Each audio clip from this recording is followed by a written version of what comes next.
Welcome to Ghanshyam sir Begusarai YouTube channel. Friend, मेरे channel पर railway की संपूर्ण तैयारी कराई जाएगी। ग्रुप डी में अगर आप 25 में साइंस में से 15 नंबर नहीं ला रहे हो तो आप सिलेक्शन से दूर हो।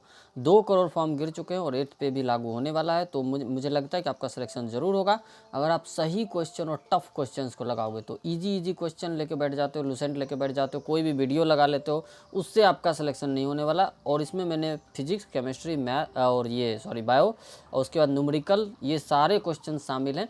आप लगा के बताइए कि आपका अगर 15 क्वेश्चन आ रहा है तो आप सिलेक्शन की रेस में हैं, वरना बाहर है।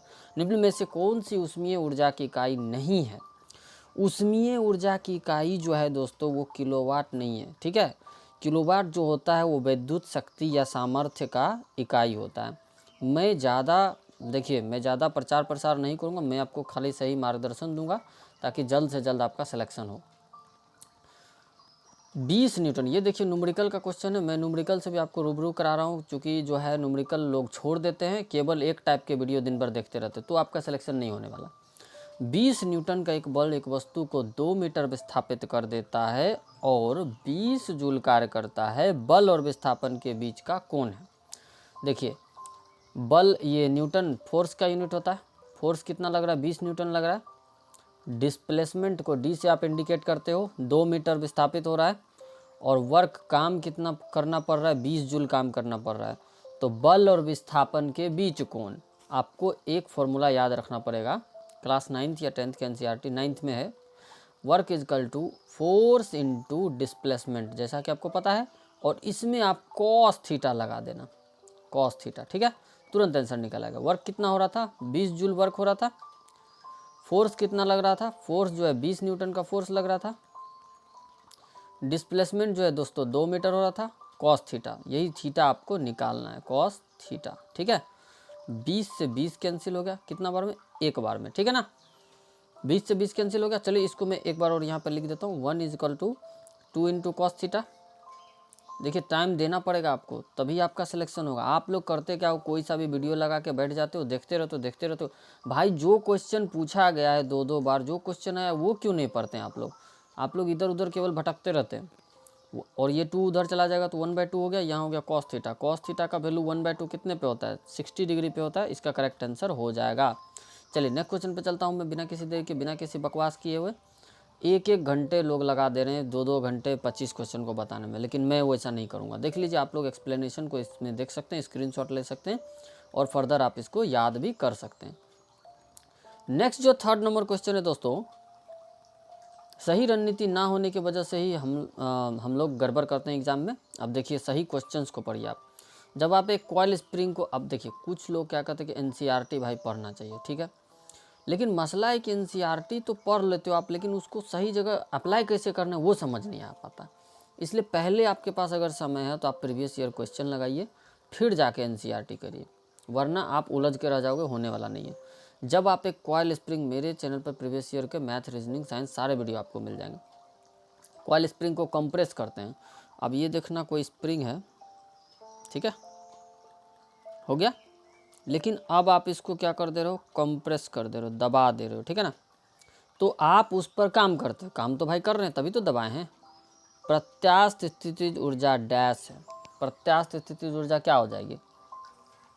प्रत्यास्थ स्थितिज ऊर्जा जो है बढ़ती है, क्या हो जाती है? बढ़ती है। क्यों बढ़ती है वो मैं रीज़न बता दे रहा हूँ।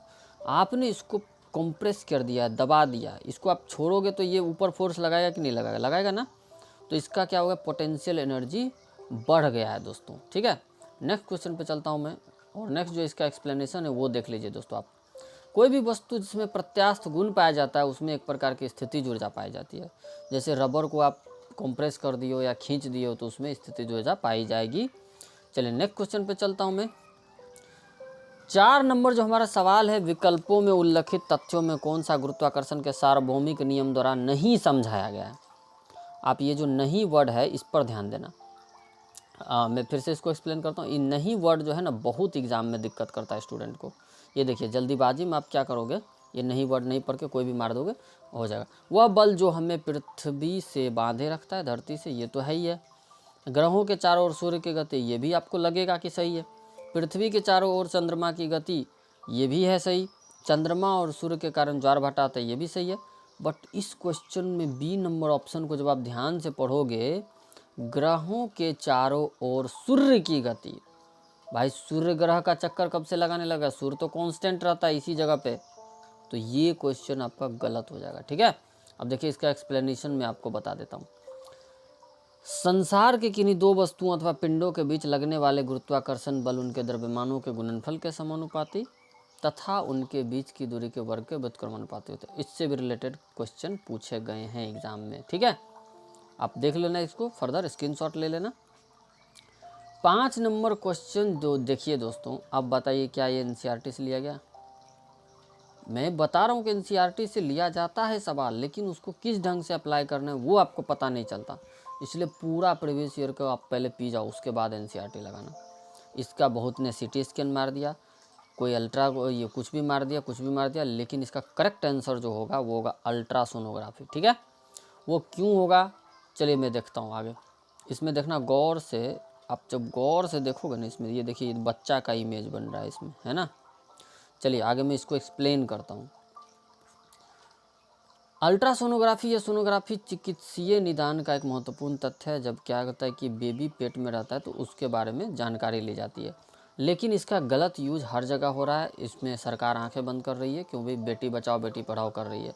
इसमें क्या होता है, 3 महीने के बाद आप लिंग देख सकते हो कि बॉय है कि गर्ल है। ठीक है, अल्ट्रासोनोग्राफी की मदद से। ये भी पूछा गया है रेलवे में या किसी और एग्जाम में कि अवैध लिंग जो परीक्षण होता है वो किस मेथड से होता है, तो अल्ट्रासोनोग्राफी से होता है। ठीक है, वस्तुएं जो अपनी रोशनी स्वयं उत्पादित करती है। देखिए ये कंफ्यूजिंग क्वेश्चन था, इसमें आप पारदर्शी वस्तुएं खटाक से मार सकते थे, लेकिन जब आप डीपली पढ़ोगे, अगर इंग्लिश में रहता तो आप सही कर देते।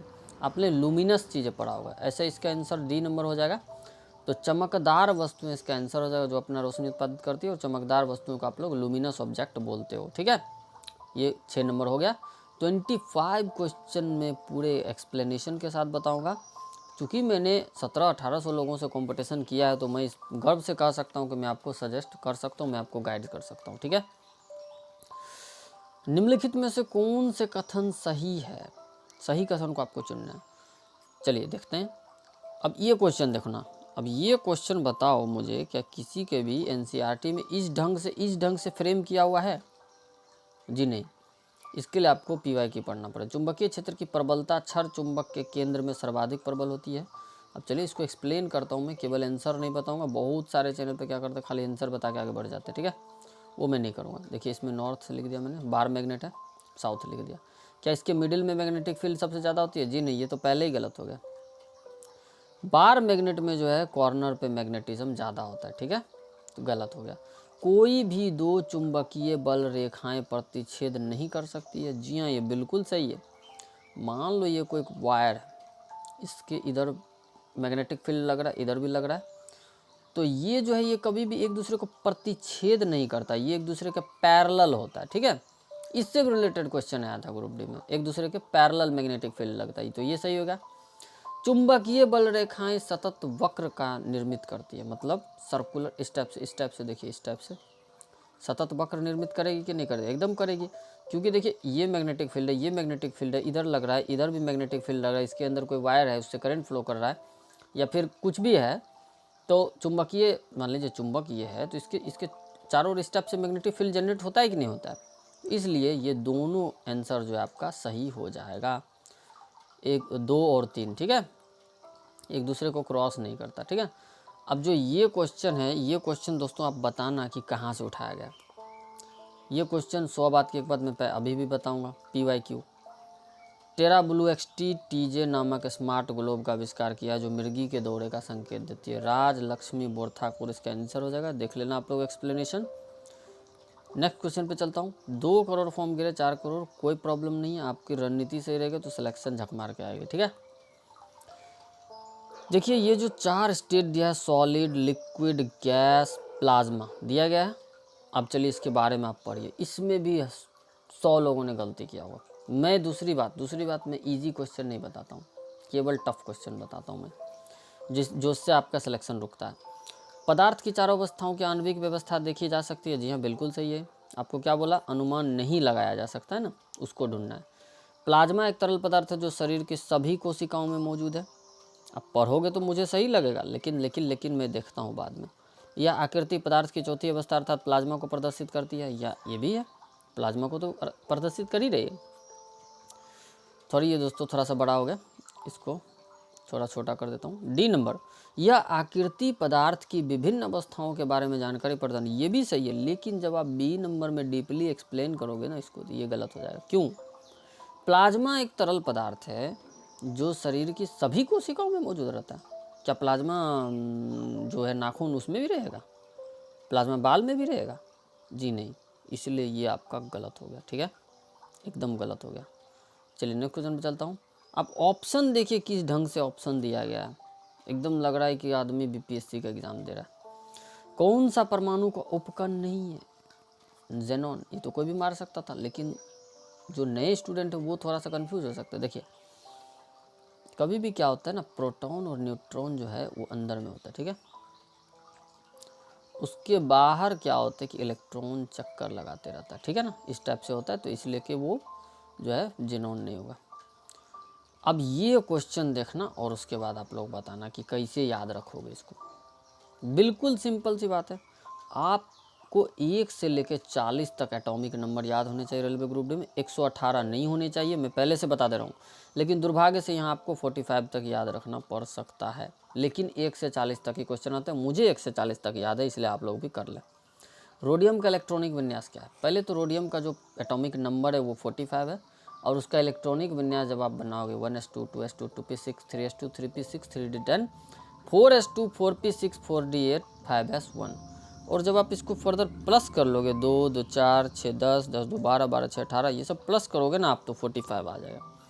तो ये क्वेश्चन भी आई होप कि आपको क्लियर होगा। क्लास 10th 11th 12 तीनों में आपको केमिस्ट्री में ये चीज़ पढ़ने पड़ते हैं, ठीक है। इसमें कुछ ज़्यादा मैं बता दिया हूँ कि भाई आप 40 to 45 तक क्लियर कर लोगे तो आपका हो जाएगा। चलिए नेक्स्ट क्वेश्चन पे चलता हूँ। निम्न में से कौन सा नियम गैस से संबंधित नहीं है? अब देखिए जब आप इसको तोड़ मरोड़ करोगे ना, तो बॉयल का नियम भी गैस से रिलेटेड है। एक second, sorry for this. Boyle का नियम गैस से रिलेटेड है, और उसके बाद एवोगैड्रो का भी नियम गैस से रिलेटेड होता है, चार्ल्स का नियम भी गैस से रिलेटेड होता है, जूल का नियम गैस से रिलेटेड नहीं है, ठीक है। नेक्स्ट क्वेश्चन पे चलता हूँ। बॉयल का नियम तो पता होगा, बॉयल का नियम भी इसमें पूछा गया था, ठीक है, ग्रुप डी में भी, एनटीपीसी में भी। विसरण के बारे में क्या सही नहीं है? अब देखना, मैंने मान लिया एनसीईआरटी आपने पढ़ लिया, क्लास 8 to 10 पढ़ लिया, विसरण क्या है सबको पता है कि कोई भी चीज़ हवा में फैल जाना, ठीक है, या कहीं भी। अब देखना इसको, गैसों के विसरण की दर उनके आयतन पर निर्भर करती है। क्या सही नहीं है आपको पूछा है, क्या गलत है इस सब में से? अब देखिए, विसरण में कण उच्च सांद्रण से निम्न सांद्रण की ओर गति करते हैं, ये भी सही है। हाई कंसंट्रेशन से लो कंसंट्रेशन में फ्लो करेगा कि नहीं करेगा? आप भी कॉमन सेंस लगाओ ना, कि आप अगर हाई कंसंट्रेशन मान के चलो, इधर बोरा में दुनिया भर का चीज़ें भरा हुआ है और इसमें कम चीज़ें भरा हुआ है ना, तो इसका इसमें फ्लो करेगा कि नहीं करेगा? हाई कंसंट्रेशन से लो कंसंट्रेशन, तो ये सही हो गया। गैसों के विसरण की दर ठोस और द्रव की तुलना में अधिक होती है, ये भी सही है, गैस जल्दी फ्लो करेगा, भागेगा। विसरण केवल तभी संभव है जब पदार्थ के कण लगातार गतिमान अवस्था में हो, तो ये भी सही है, गति करेगा तभी तो विसरित मानेंगे ना हम। लेकिन 1 नंबर आंसर जो है आपका गलत हो जाएगा। मजा आया ना? अगर पसंद आया तो अभी भी आप दोस्तों अपने ग्रुप में, व्हाट्सएप ग्रुप में, फेसबुक ग्रुप में शेयर कर दे वीडियो को और फ़ायदा ले। गैसों के विसरण की दर उनके आयतन पर निर्भर करती है, ये कोई कंपलसरी नहीं है, और इसका मैं एक्सप्लेनेशन करूँगा, ये नहीं कि आंसर मार के निकल जाऊँगा। देखिए याद नहीं रहता आपको। देखिए ये गैस है आपका, चलो 14 लीटर का आपका घर का गैस है, ठीक है, ये भरा हुआ है, ठीक है ना, और ये गैस है जहाँ आप रूम किराया लेके पटना वटना में रह रहे हो, वो 5 लीटर वाला है ना। दोनों में नोब का आकार मान लीजिए वही है, दोनों को आपने खोल दिया, तो क्या इससे कम गैस निकलेगा? क्या इसमें कम है आयतन तो, और इसका आयतन ज़्यादा है तो इससे ज़्यादा गैस निकलने लगेगा? जी नहीं। अगर गैस के निकलने का रेट वही है तो दोनों में से सेम रेट से गैस निकलेगा, भले आयतन कुछ हो, उससे मतलब नहीं है। इसीलिए गैस के विसरण की दर उनके आयतन पर निर्भर नहीं करता है। पसंद आप लोग को आया होगा एक्सप्लेनेशन मेरा। 14 नंबर जो क्वेश्चन है वो 13 का ही एक्सप्लेनेशन है, आप इसको पढ़ लेना।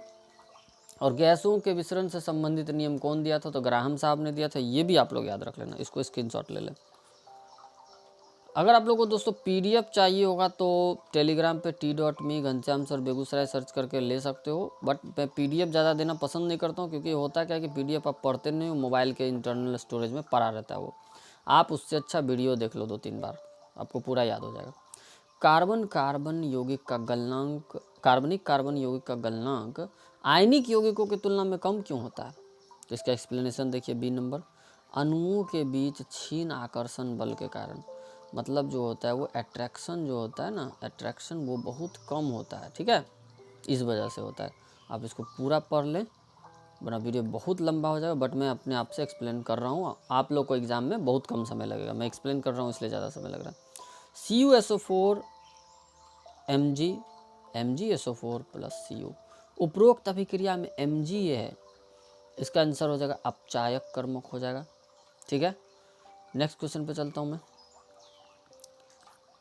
एल्कोहल सोडियम के साथ अभिक्रिया करके निम्न में से कौन सा गैस का निर्माण करता है? एल्कोहल 16 नंबर क्वेश्चन है, तो इसका एक आंसर हो जाएगा हाइड्रोजन। अब चलिए देखते हैं, कोई भी एक अल्कोहल ले लो, आपको अगर नॉर्मल सा देखे, नॉर्मल रिएक्शंस भी आपको आना पड़ेगा ग्रुप डी में।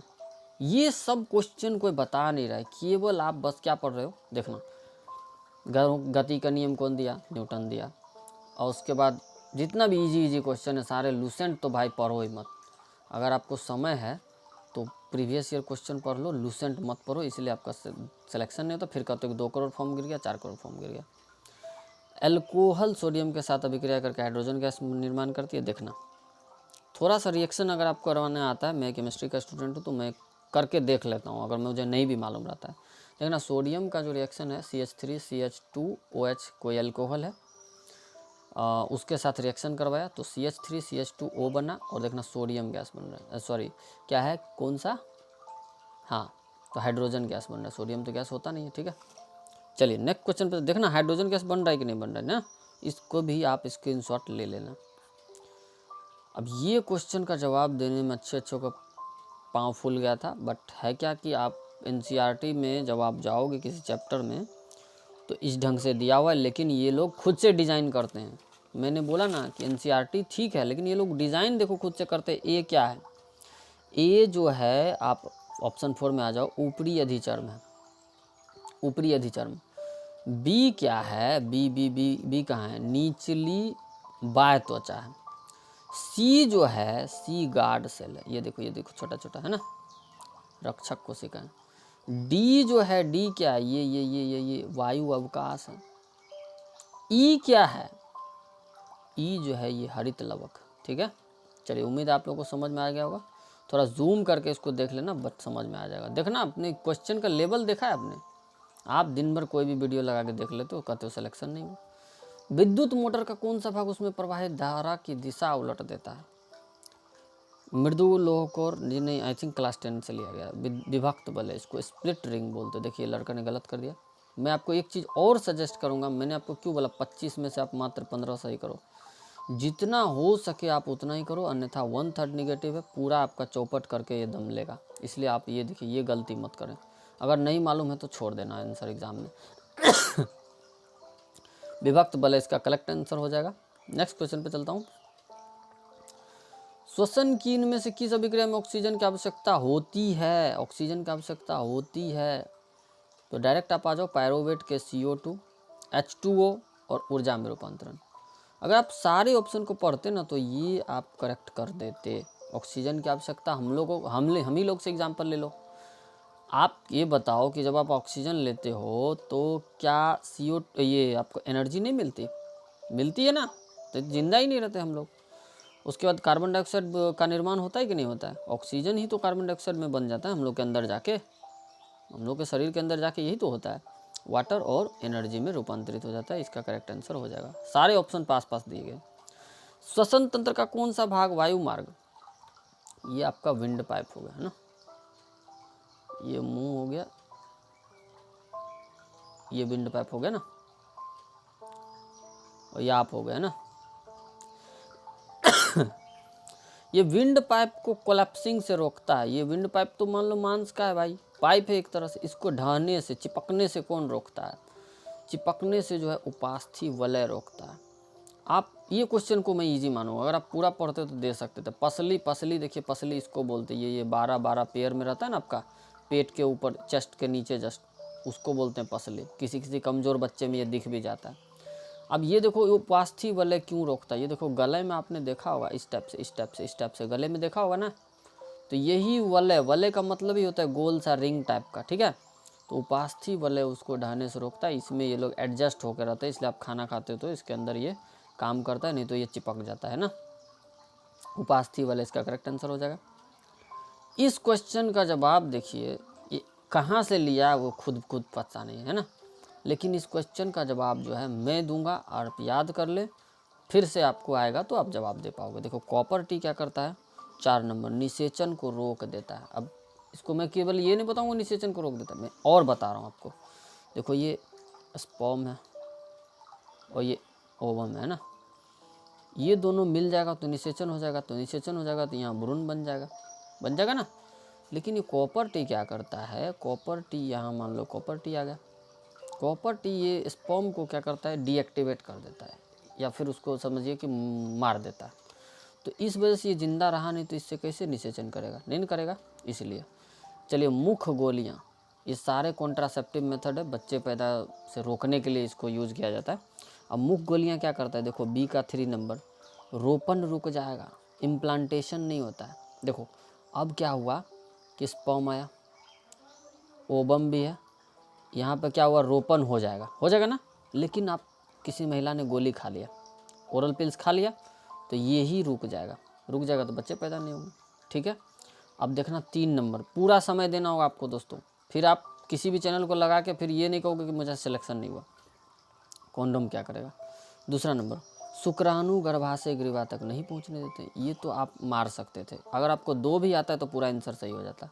ये आपने क्या क्या पहन लिया, ये इसी में स्पर्म रह गया, तो गर्भाशय ग्रीवा तक कहाँ पहुँचेगा, गर्भाशय ग्रीवा तक पहुँचेगा क्या, नहीं पहुँचेगा। नालिका उच्छेदन, ट्यूबेक्टोमी क्या है, ये सबसे ज़्यादा यूज होने वाला सिस्टम है इंडिया में, आई थिंक वर्ल्ड में भी, ठीक है। महिला लोग परमानेंटली यूज करती है ना, तो ये 1 नंबर देखना, अंडाणु गर्भाशय तक नहीं पहुंच पाता। अब देखना ये किया कैसे जाता है, ये भी पूछा जाता है, वेजाक्टोमी, ट्यूबेक्टोमी, ये देखो ये हो गया ना गर्भाशय, ये महिला वाला हो गया ना।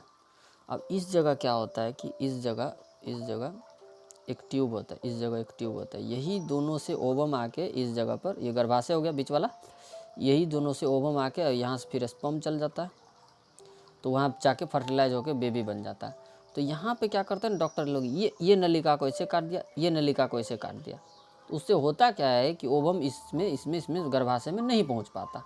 तो इस वजह से मैंने आपको पूरा एक्सप्लेन किया है, उम्मीद आप लोग को पसंद आया होगा। गोलीय दर्पण के मुख्य अक्ष के बारे में इनमें से कौन सा कथन सही है, देखिए ये वैसे साइंस नहीं है जो 2014 से पहले आते थे रेलवे में, तो पढ़ना होगा, और ज़्यादा समय नहीं भी है तो केवल प्रीवियस ईयर क्वेश्चन लगाइए, सिलेक्शन पाइए, उससे ज़्यादा क्वेश्चन आ ही नहीं सकते, इसकी गारंटी मैं दे रहा हूँ। कहाँ से क्वेश्चन लाएंगे, इतना हार्ड बना दिया, और कितना हार्ड बनाएगा। ये दर्पण पर अभिलंब होता है, बिल्कुल सही बात है, दर्पण पर अभिलंब होता है, आप गौर से देखना, परपेंडिकुलर होता है, ठीक है। उसके बाद जो है दोस्तों, उसके बाद क्या कर रहा है, दूसरा नंबर कह रहा है आपतन बिंदु हमेशा मुख्य अक्ष पर स्थित होता है, ये भी सही है, 1 नंबर सही है, 1 नंबर सही है। उसके बाद जो है, 1 सेकंड, आपतन बिंदु हमेशा मुख्य अक्ष पर स्थित होगा, नहीं, ये कोई गारंटी नहीं। आपतन बिंदु, ये कोई दर्पण बना ही लो आप, चलो ठीक है।